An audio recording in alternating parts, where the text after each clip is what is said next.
Magandang gabi nga po pala, Ma'am Lodet. Ako nga po pala si BJ Arabicidad. At ang tatalakayin ko po ngayon ay ang positibong epekto ng globalisasyon at ang negatibong epekto ng globalisasyon.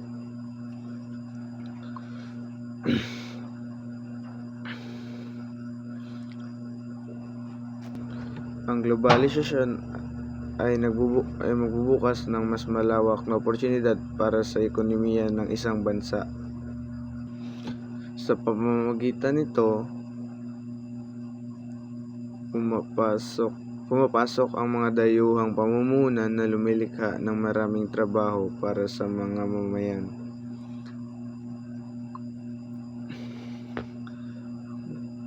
Ayan. So, ganito.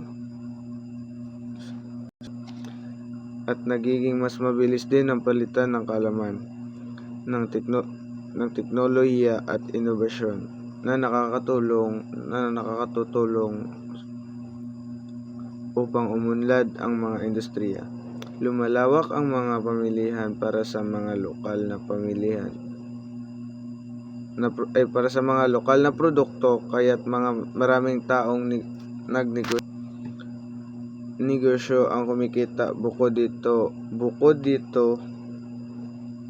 nagiging mas mura at mas maganda ang mga kalidad ng mga produkto at serbisyo dahil sa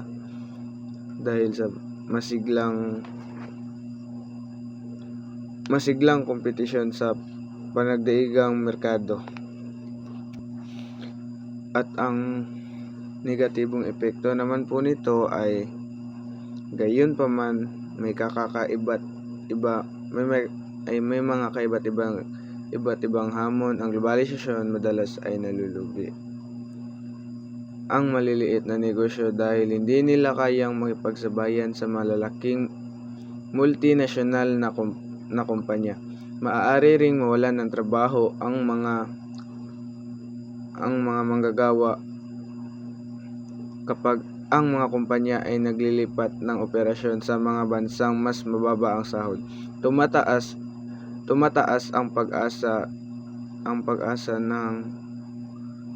ng bansa sa mga imported na produkto dahil sa